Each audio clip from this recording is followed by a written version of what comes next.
എല്ലാവർക്കും നമസ്കാരം. ഞാനിവിടെ ഷെയർ ചെയ്യാൻ പോകുന്നത് മൂകാംബിക ടെമ്പിളിലേക്ക് ഞാൻ നടത്തിയൊരു യാത്രയെക്കുറിച്ചാണ്. കഴിഞ്ഞ ഡിസംബർ 2019 ഞാൻ നടത്തിയൊരു യാത്രയാണ്. അപ്പം മൊത്തം 700 കിലോമീറ്ററോളം ഞാൻ ഡ്രൈവ് ചെയ്യാനുണ്ടായിരുന്നു. അപ്പോൾ ഈ കാണുന്ന ഈ ആപ്പ് എന്ന് പറഞ്ഞാൽ ഇതൊരു വേസ് എന്ന് പറഞ്ഞൊരു ആപ്പാണ്. ഇത് പുറം രാജ്യങ്ങളിലൊക്കെ യൂസ് ചെയ്യുന്നതാണ്. നമ്മുടെ നാട്ടിൽ അങ്ങനെ യൂസ് ചെയ്യാറില്ല.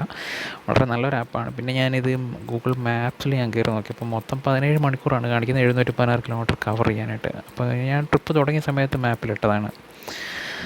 അപ്പോൾ അങ്ങനെ ട്രിപ്പ് സ്റ്റാർട്ട് ചെയ്ത് ശരിക്കും പറഞ്ഞാൽ ഞാൻ രാവിലെ പോകാൻ വേണ്ടിയിട്ട് തീരുമാനിച്ചിരുന്നതായിരുന്നു. പക്ഷേ എന്നാ പ്രശ്നം പറ്റിയെന്ന് വെച്ച് കഴിഞ്ഞാൽ വണ്ടിക്ക് ഒരു പണിയുണ്ട്. അപ്പോൾ വണ്ടി പണിക്ക് വേണ്ടിയിട്ട് കയറ്റിയപ്പം അതിൻ്റെ എയർകോണിൻ്റെ ഗ്യാസ് ലീക്കാന്ന് പറഞ്ഞിട്ട് പണിക്ക് കയറ്റി. അപ്പം അവർ രാവിലെ തന്നെ തരാമെന്ന് പറഞ്ഞതായിരുന്നു കൊണ്ടുപോയി കൊടുത്തു കഴിഞ്ഞാൽ. അപ്പം നമ്മൾ രാവിലെ വിളിച്ച് ചോദിച്ചപ്പോൾ അവർ പറഞ്ഞില്ല വണ്ടി റെഡി ആയില്ല എന്ന് പറഞ്ഞു. പിന്നെ അത് കഴിഞ്ഞ് വണ്ടി കിട്ടിയപ്പോഴത്തേക്ക് 2 മണിയായി. അവരവരുടെ മാക്സിമം നോക്കി ഒരു 2 മണിയായപ്പോഴത്തേക്ക് വണ്ടി എനിക്ക് തന്നു. പിന്നെ ഞാൻ അവിടെ നിന്ന് വീട്ടിൽ വന്ന് സാധനങ്ങളെല്ലാം കയറ്റി എല്ലാവരും വണ്ടി കയറി. പിന്നെ അവിടെ നിന്ന് പുറപ്പെട്ടപ്പോഴത്തേക്ക് സമയം 4:44. അപ്പം ഞാൻ രാവിലെ പോയിരുന്നെങ്കിൽ കുറച്ചൊക്കെ വഴിയിലൊക്കെ നിർത്തിയൊക്കെ മെല്ലെ പോകുമായിരുന്നു. ഇപ്പം ഇനിയും ഒരു 14 മണിക്കൂർ ഡ്രൈവ് ചെയ്യാനായിട്ട് 650 കിലോമീറ്റർ ഞാൻ ഇനിയും പോകണം. ഇത് പോകുന്ന വഴിക്ക് ഇടയ്ക്കിടയ്ക്ക് ഞാൻ ഈ മാപ്പിൽ സ്ക്രീൻഷോട്ട്സ് ഞാൻ എടുത്ത് വെച്ചിരുന്നത്, അതാണ് കാണിച്ചുകൊണ്ടിരുന്നത്. ഇതിപ്പം രാത്രിയായി. അപ്പോൾ രാത്രിയിൽ ഡ്രൈവിംഗ് എന്ന് പറഞ്ഞാൽ ശരിക്കും പറഞ്ഞാൽ പൊല്ലപ്പം കണ്ടിയൊക്കെ ലൈറ്റ് കുത്തിയടിച്ച് കയറ്റുമാർ. പ്രത്യേകിച്ച് നമ്മളെത്ര അപ്പുറം ഡിപ്പറടിച്ച് കൊടുത്താലും ഒരുത്തനും ടിപ്പടിക്കുന്നില്ല. കണ്ണിൽ ഓരോ ലൈറ്റ് നോക്കി കണ്ണിലേക്ക് അടിച്ച് കയറുകയാണ്. പിന്നെ ഇടയ്ക്കിടയ്ക്ക് ഞാൻ വൈപ്പറിട്ട് ഗ്ലാസ് ക്ലീൻ ചെയ്തുകൊണ്ടിരിക്കുക. എന്ന് വെച്ച് കഴിഞ്ഞാൽ അങ്ങനെയെങ്കിലും കുറേ പൊടി ഇതൊക്കെ പോയി കഴിയുമ്പോൾ നമ്മുടെ കണ്ണിലേക്ക് ലൈറ്റ് അടിക്കുന്നതിൻ്റെ ഒരു ശക്തി കുറേ കുറയുമല്ലോ. ശരിക്കും പറഞ്ഞു കഴിഞ്ഞാൽ ഇനി എത്ര നേരം ഞാൻ ഡ്രൈവ് ചെയ്യണമെന്നുള്ളത് ഞാൻ ആലോചിക്കുന്നത്. പിന്നെ ഈ വണ്ടിക്ക് ഒരു ഗുണമുണ്ട്. ഇപ്പോൾ കണ്ടില്ല, ഞാൻ നല്ലപോലെ ചവിട്ടി കൊടുത്തു കഴിയുമ്പോൾ എനിക്ക് ഈസി ആയിട്ട് ഓവർടേക്ക് ചെയ്ത് കയറും. അതാണ് വണ്ടിയിൽ എനിക്കൊരു കോൺഫിഡൻസ് ഉണ്ട് കാര്യം കൊണ്ട്. ഇത് ഞാൻ ഓടിക്കുന്നത് ഇപ്പോൾ റിനോൾട്ടിൻ്റെ ലോഡ്ജി എന്ന് പറഞ്ഞ വണ്ടിയാണ്. വളരെ നല്ല വണ്ടിയാണ്, വളരെ റെസ്പോൺസീവാണ്. ഡീസൽ എഞ്ചിനാണ്. അതിൻ്റെ 110 PS പവറുള്ള വണ്ടി. ഇതിപ്പം ഏകദേശം അങ്കമാലി അടുത്തെത്താറായി. നമ്മുടെ എയർപോർട്ടിലേക്ക് തിരിയാനുള്ള ഒരു ജംഗ്ഷൻ ആകുന്നേ ഉള്ളൂ. അപ്പോൾ കണ്ടിന്യൂസ് ആയിട്ട് ഞാൻ ഓടിച്ചുകൊണ്ടിരിക്കുകയാണ്. ഇവിടെ നിർത്തിയിട്ടേ ഇല്ല. എന്നാന്ന് ചോദിച്ചു കഴിഞ്ഞാൽ സമയമില്ല. ഇപ്പോൾ രാവിലെ 10:30 മുമ്പ് മൂകാംബിക ടെമ്പിളിൻ്റെ ഉള്ളിൽ കയറണം എന്നാണ് ജോത്സ്യൻ പറഞ്ഞിരിക്കുന്നത്. എന്നാലേ കൊച്ചിനെ എഴുത്തിനിരുത്താൻ പറ്റുള്ളൂ. അസ്ട്രോളജി പ്രകാരം അവർ പറഞ്ഞല്ലോ. അപ്പോൾ 10:30 മുമ്പേ നമ്മളവിടെ പോയി കയറണം. അല്ലെങ്കിൽ അത് കഴിഞ്ഞ് നമ്മളവിടെ എത്തിയാൽ പിന്നെ കാര്യമില്ല. അപ്പോൾ ഇത് എന്ന് പറഞ്ഞു കഴിഞ്ഞാൽ ഇപ്പം ഞാൻ ഈ ട്രിപ്പ് വേണ്ടാന്ന് വെച്ച് കഴിഞ്ഞാൽ പിന്നെ ഇനിയിപ്പോൾ പോക്ക് നടക്കത്തില്ല. എന്ന് വെച്ചാൽ ഞാൻ പ്രവാസിയും കൂടെ ആയതുകൊണ്ട് ഇപ്പോൾ പോയി കഴിഞ്ഞാൽ ഇനിയിപ്പോൾ ഒരു കൊല്ലം കഴിഞ്ഞിട്ട് ഞാൻ വന്നിട്ട് പിന്നെ എഴുത്തിനെടുത്താൽ നടത്താൻ പറ്റും. ഒരേപോലത്തെ 2 ഹുണ്ടായുടെ കാറുകൾ. എനിക്കത് ഹുണ്ടായുടെ കാർ ഒരുപാട് ഇറങ്ങിയിട്ടുണ്ട് നമ്മുടെ നാട്ടിൽ. ഹുണ്ടായി ഒരുപാട് പേർക്ക് ഇഷ്ടമാണെന്ന് തോന്നുന്നു, നല്ല ക്വാളിറ്റിയാണെന്ന് തോന്നുന്നു അതിന്. അപ്പം പറഞ്ഞത് എന്നാ ചോദിച്ചു കഴിഞ്ഞാൽ ഇപ്പം ഈ പോക്ക് ഞാൻ പോയില്ലെങ്കിൽ പിന്നെ എന്തായാലും മൂകാംബിക ഉടനെ ഒന്നും പോക്ക് നടക്കത്തില്ല. കൊച്ചിനെ എഴുത്തിനിരുത്തൊന്നും നടക്കില്ല. സോ ഞാൻ വിചാരിച്ചു ഓക്കെ ഈ റിസ്ക് എടുത്തേക്കാം, നേരെ വിടുക തന്നെ. അപ്പം മാപ്പിൽ പറഞ്ഞിരിക്കുന്ന പ്രകാരം 17 മണിക്കൂർ. അപ്പം നമ്മൾ 4:45 പുറപ്പെടുന്നു ഇവിടുന്ന്. അപ്പം രാവിലെ ഒരു 10:30 ആകുമ്പോൾ അവിടെ എത്തണമെങ്കിൽ നമുക്ക് എന്താ പറയുക, ഇപ്പം വൈകിട്ട് 4:45, നാളെ രാവിലെ 4:45 ആകുമ്പം 12 മണിക്കൂർ പ്ലസ് ഒരു 5 മണിക്കൂർ 15 മണിക്കൂർ.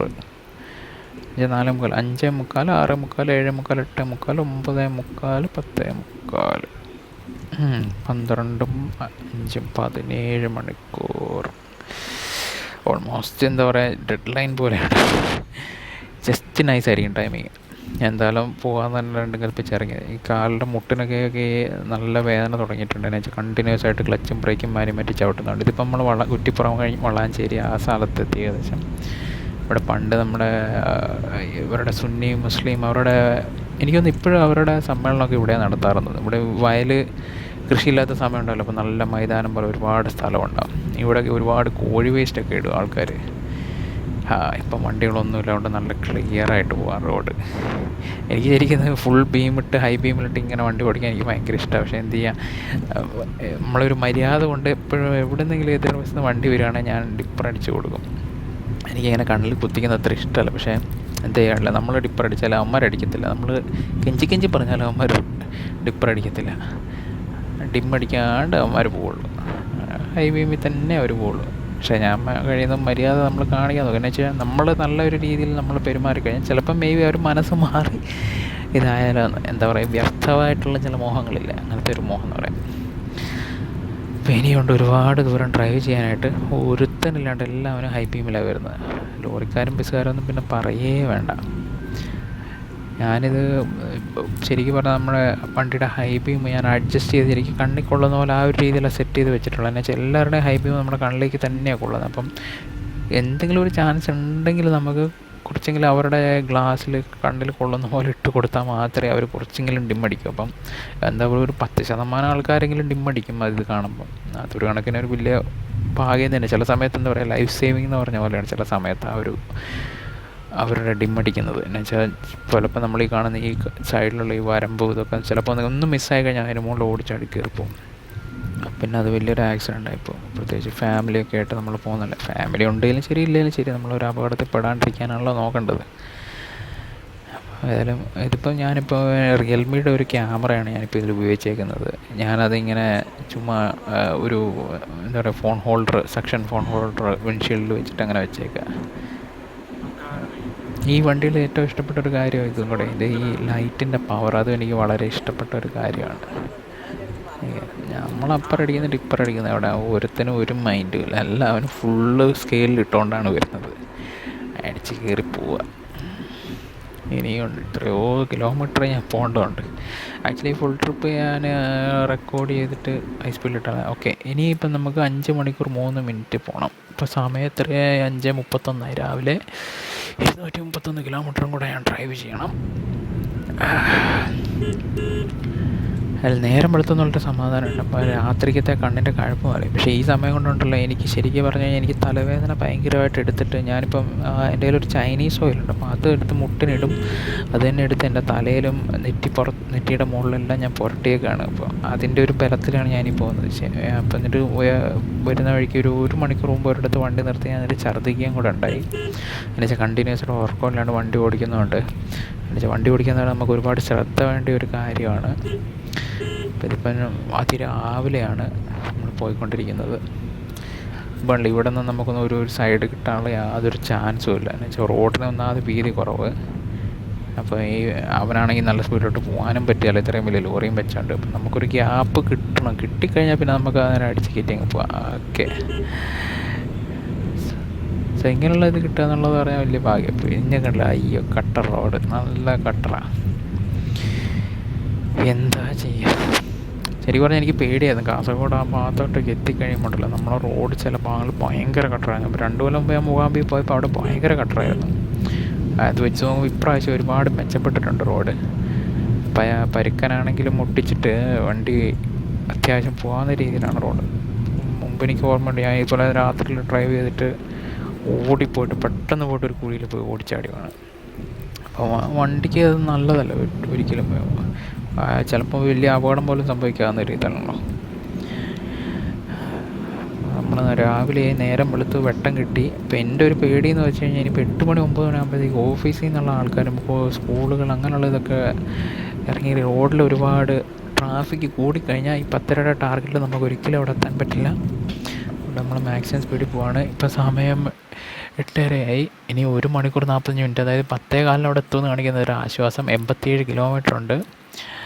ഇപ്പം തിരക്ക് കൂടേണ്ട ഒരു സമയമാണ്. പിന്നെ സത്യം പറയാൻ ഒരു വലിയ ഒരു ഇതെന്ന് പറഞ്ഞു കഴിഞ്ഞാൽ നമ്മൾ കർണാടകത്തിലെത്തിക്കഴിഞ്ഞു. ഇതിപ്പോൾ നമ്മൾ കർണാടകത്തിലെത്തി, മംഗലാപുരം അവിടെ കഴിഞ്ഞു. റോഡ് സൂപ്പർ റോഡാണ്. നമുക്ക് കണ്ണു അടച്ച് അങ്ങനെ അങ്ങ് അടിച്ചു വിട്ടങ്ങ് പോവാം. ശരിക്കും പറഞ്ഞാൽ ഒരു നല്ല കാര്യം. അതുപോലെ ആൾക്കാർ വളരെ മര്യാദ ഉള്ളവരാണ്. നമ്മുടെ നാട്ടിലെ പോലെ ഒന്നുമല്ല, വഴി കൊടുക്കും. ഈ ബൈക്കുകാരൊക്കെ ആണെങ്കിലും കണ്ടില്ല, സൈഡിൽ കൂടെയാണ് മാക്സിമം പോവുക. അവർ ഒരിക്കലും ഈ നടുക്കൂടെ എടുത്തുകൊണ്ട് പോകാൻ നിൽക്കില്ല. ഇതിപ്പോൾ കർണാടകത്തിലെ ബസ്സുകാരാണെങ്കിലും അവർ വളരെ മര്യാദ ഉള്ള ബസ്സുകാരാണ്. നമ്മുടെ നാട്ടിലെ പോലെ ചീറിപ്പാഞ്ഞ് അതൊന്നും അറിയില്ല. എല്ലാം NH തന്നെയാണ്. പക്ഷെ നമ്മുടെ നാട്ടിലെ NH എന്താണ് ഓരോരുത്തർക്കൊരു സുഖമില്ലാത്ത, മൊത്തം വളവും പൊളവുമല്ലേ. ഇവിടുത്തെയൊക്കെ NH എന്ന് പറഞ്ഞു കഴിഞ്ഞാൽ ഒരുപാട് ഇങ്ങനെ സ്ട്രെയിറ്റായിട്ട് ഇങ്ങനെ കിടക്കുന്നതുകൊണ്ട് നമുക്ക് വിസിബിലിറ്റിയുടെ കുഴപ്പമില്ല, സ്പീഡ് മെയിൻറ്റെയിൻ ചെയ്ത് പോകാൻ പറ്റും. ഇപ്പം കുറഞ്ഞ നേരം കൊണ്ട് ഒരുപാട് കിലോമീറ്റർ നമുക്ക് കവർ ചെയ്യാൻ പറ്റും. ഇപ്പം നമുക്ക് 8:30 കഴിഞ്ഞിട്ട് ഇപ്പം 10:30 മുമ്പ് അവിടെ എത്തണം. 87 കിലോമീറ്റർ ഉണ്ട്. അപ്പം ഈ ഒരു റോഡ് ഇങ്ങനത്തെ ഒരു അവസ്ഥയായതുകൊണ്ട് മാത്രമാണ് എനിക്ക് 10:30 മുമ്പ് അവിടെ എത്താൻ പറ്റുന്നത്, അതിനുള്ളൊരു ചാൻസ് ഉള്ളത്. മറ്റേതെന്ന് പറഞ്ഞു കഴിഞ്ഞാൽ നമ്മുടെ നാട്ടിലെ റോഡാണെങ്കിൽ ഒരിക്കലും ചാൻസ് ഇല്ല. വളവും പുളവും. പിന്നെ ഈ ഒരു സമയമാകുമ്പോൾ ഫുള്ള് അത് NH എല്ലാം പോകുന്നത് വലിയ അങ്ങാടി കൂടെയാണ്.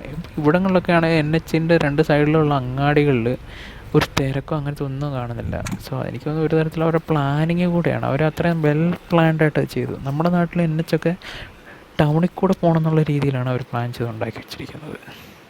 8:51 അപ്പം നമ്മൾ ഇനിയിപ്പം പോകാനുള്ള ദൂരം എന്ന് പറഞ്ഞു കഴിഞ്ഞാൽ 62 കിലോമീറ്റർ, 1 മണിക്കൂർ 21, 10:12 അവിടെ എത്തുമെന്നാണ് ഇപ്പോൾ കാണിക്കുന്നത്. ഇപ്പം സമയം 9:57 ഇപ്പം ഞാൻ പെട്ടെന്ന് എൻ്റെ ഫോണിലെടുത്ത ഫോട്ടോയാണിത്. ഇപ്പം മൂകാംബിക ടെമ്പിളിൻ്റെ അടുത്ത് കൊല്ലൂരിൻ്റെ അടുത്ത് എത്തുമ്പോഴത്തേക്കുള്ള ഒരു കവാടമാണത്. ഞാൻ പെട്ടെന്ന് ഫോണിൽ നിന്ന് എടുത്തുകൊണ്ട് അത് ശരിക്കും ഫോക്കസ് ഒന്നും ആയില്ല. നല്ല സ്പീഡിലുമായിരുന്നു. ഇപ്പം എനിക്ക് സമയം കിട്ടിയില്ല. പിന്നെ അത് കഴിഞ്ഞിട്ട് ഇപ്പോൾ ഈ കാണുന്ന ഈ ഹോട്ടലിൽ ഇവിടെയാണ് ഞങ്ങൾ താമസിച്ചത്. ഇപ്പോൾ അത് പൂജ റിജൻസി എന്ന് പറഞ്ഞിട്ടുള്ള സ്ഥലം. ഇവിടെ ഞങ്ങൾ താമസിച്ച നല്ല സ്ഥലമാണ്, നല്ല ഹോട്ടലാണ്. അവിടെ കയറി ഒരു കുളിയൊക്കെ കഴിഞ്ഞ് പിന്നെ ഞങ്ങൾ ടെമ്പിളിൻ്റെ അകത്തേക്ക് കയറി. സോ ഇത്രയാണ് എനിക്ക് ഷെയർ ചെയ്യാനുള്ള ഈ ട്രിപ്പിനെ കുറിച്ച്. എൻ്റെ കയ്യിൽ കുറേ വേറെ ട്രിപ്പുകളുണ്ട്. അതൊക്കെ ആയിട്ട് ഞാൻ പിന്നീടുള്ള ഇതിൽ ഞാൻ ആ വീഡിയോസ് ഒന്ന് അപ്ലോഡ് ചെയ്യാം. Okay, thanks for watching.